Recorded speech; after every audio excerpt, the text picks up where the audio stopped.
নমস্কার সবাইকে। আপনি ভালো মতন করেই জানেন চীন কিভাবে ভারতকে ঘিরে রাখার চেষ্টা করে। ভারত যাতে কোনোভাবেই নিজের প্রপার পোটেনশিয়ালে গ্রো না করতে পারে। একদিকে বাংলাদেশ, একদিকে পাকিস্তান, একদিকে মায়ানমার, তো আরেকদিকে মালদ্বীপস। চারিদিক দিয়ে চেষ্টা করে যাচ্ছে ভারতকে ঘিরে রাখার। না, ভারত এবার সেই সেম জিনিসটাই শুরু করেছে স্বয়ং চীনের সাথে। ভারত এবার সোজা পৌঁছে গেছে মঙ্গোলিয়াতে।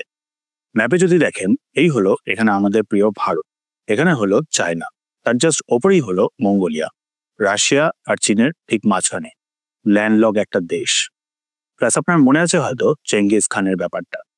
যাই হোক, সো এই মঙ্গোলিয়াতে এবার পৌঁছে গেছে ভারত। রিসেন্টলি মঙ্গোলিয়ার প্রেসিডেন্ট ভারতে এসেছে 13 তারিখ, 4 দিনের ট্যুর।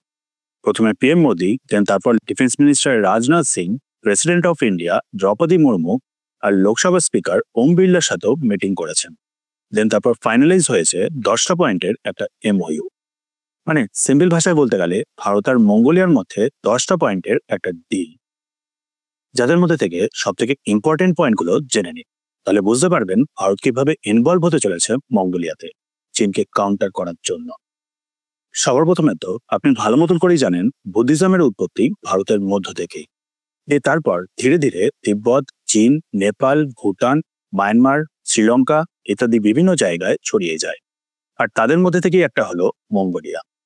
ভারতের নালন্দা ইউনিভার্সিটির ব্যাপারে তো আপনি বেশ ভালো মতন করেই জানেন। সেই নালন্দা ইউনিভার্সিটি একটা মেজর পার্ট প্লে করেছিল এই বুদ্ধিজমের মঙ্গোলিয়াতে ছড়িয়ে যেতে। মানে বুঝতেই পারছেন রিলিজিয়াস, কালচারাল আর স্পিরিচুয়াল দিক থেকে ভারত আর মঙ্গোলিয়া কতটা কানেক্টেড। আর সেই জিনিসটাকেই মেনশন করেছেন পিএম মোদি, সাথে আবার মঙ্গোলিয়ার প্রেসিডেন্ট। আর এই রিলিজিয়াস আর কালচারাল কানেকশনটাকে ভবিষ্যতে বজায় রাখার জন্যই ভারতের তরফ থেকে ডিসাইড করা হয়েছে ভগবান বুদ্ধর মেইন যে দুজন ডিসাইপল ছিলেন, মানে শিষ্য, তাদের রেলিক্স গুলো পাঠানো হবে এবার 2026-এ মঙ্গোলিয়াতে। ইনিশিয়ালি বুদ্ধিজম যে চারিদিকে ছড়ানো শুরু করেছিল তার মেইন ক্রেডিটটাই যায় এই দুজন প্রধান শিষ্যের ওপরেই। আর সেই কারণেই ভারতের তরফ থেকে এই ডিসিশন। এছাড়া ভারতের তরফ থেকে আরো একটা ডিসিশন নেওয়া হয়েছে, একজন সংস্কৃতের টিচারকে পাঠানো হবে গান্ধান মনেস্ট্রি মঙ্গোলিয়াতে। গান্ধান মনেস্ট্রি হলো মঙ্গোলিয়াতে খুবই ইম্পর্টেন্ট একটা মনেস্ট্রি, আশ্রম বলতে পারেন। মঙ্গোলিয়াতে টিবেটান বুদ্ধিজমের মেজর স্পিরিচুয়াল আর কালচারাল হাবও বলতে পারেন। তারপর আবার ভারত হেল্প করবে মঙ্গোলিয়ার যে এনশিয়েন্ট ম্যানুস্ক্রিপ্ট গুলো রয়েছে সেগুলোকে ডিজিটাইজ করার জন্য, যার ফলে মঙ্গোলিয়ার এনশিয়েন্ট কালচারটা, এনশিয়েন্ট হেরিটেজটা প্রপার সিকিউর থাকবে। এছাড়া আবার দেখুন, ভারত রেনোভেট করবে মঙ্গোলিয়ার হিস্টোরিক বগড খান প্যালেসকে। বগড খান প্যালেস মানে হলো মঙ্গোলিয়ার যে লাস্ট কিং ছিলেন বগড খান তার আবাসস্থল, সেটাকে আবার ভারত প্রপারলি রেনোভেট করবে। এবার দেখুন, এগুলো হলো মঙ্গোলিয়ার সাথে কালচারাল আর রিলিজিয়াস কানেকশন গুলোকে প্রপার মজবুত করার জন্য স্টেপস। কিন্তু সবাই জানে যে একটা এরিয়াতে একটা রিলিজিয়নকে সিকিউর রাখার জন্য বাহুবলেরও দরকার হয়, আর ভারত সেটার উপরেও কাজ করা শুরু করে দিয়েছে। ভারত ট্রেনিং দেবে মঙ্গোলিয়ার বর্ডার সিকিউরিটি ফোর্সকে। কারণ যেমনটা আপনি জানেন চীন হলো একটা কমিউনিস্ট দেশ, রাশিয়াও সেম। মঙ্গোলিয়া সেখানে একটা বুদ্ধিস্ট মেজরিটি কান্ট্রি। চীনের কাছে এখন বর্তমানেই রয়েছে ইনার মঙ্গোলিয়া। আউটার মঙ্গোলিয়ার পার্টটাকেই এখন শুধুমাত্র ইন্ডিপেন্ডেন্ট দেশ হিসেবে মানা হয়। মানে বর্তমান মঙ্গোলিয়া হলো শুধুমাত্র আউটার মঙ্গোলিয়ার পার্টটা, চীনের কাছে ইনার মঙ্গোলিয়া রয়েছে। সো ব্যাপারটা হলো ভারত যেহেতু ইনভলভ রয়েছে তাই রাশিয়াকে নিয়ে সেরকম ভাবে কোনো চিন্তা নেই, যদিও রাশিয়ার কাছেও মঙ্গোলিয়ার কিছু পার্ট আছে। কিন্তু মেন চিন্তাটা হলো চীন, চীনের ওপরে কোনো ভরসা নেই। আর সেই কারণেই ভারত ট্রেনিং দেবে মঙ্গোলিয়ার বর্ডার সিকিউরিটি ফোর্সকে। রিসেন্টলি তো আবার ভারত আর মঙ্গোলিয়ার মধ্যে কিছু জয়েন্ট মিলিটারি এক্সারসাইজও হয়েছে, নোম্যাডিক এলিফ্যান্ট 2025। যাই হোক, এগুলো হলো কালচারকে সিকিউর করা আর বর্ডারকেও সিকিউর করার দিকটা। এখন দেখে নিন ইকোনমিকের দিকটাও। ভারতের ক্ষেত্রে আপনি ভালো মতন করেই জানেন যে ভারত বিশাল অ্যামাউন্টে রাশিয়া থেকে ক্রুড অয়েল বাই করে, দিয়ে ভারতেই সেগুলোকে রিফাইন করে। ভারতের বিশাল পরিমাণে রিফাইনিং ক্যাপাসিটি আছে বলেই সেটা সম্ভব হয়। সেখানে মঙ্গোলিয়ার ব্যাপারটা হলো মঙ্গোলিয়াও রাশিয়ান ক্রুড অয়েলের ওপরে হেভিলি রিলাই করলেও সেরকম কোনো রিফাইনিং ক্যাপাসিটি নেই, আর ভারত সেটাতেই হেল্প করছে। $1.7 বিলিয়ন হিউজ লাইন অফ ক্রেডিটে একটা মেজর রিফাইনারি প্রজেক্টের ওপরে কাজ করছে ভারত মঙ্গোলিয়াতে।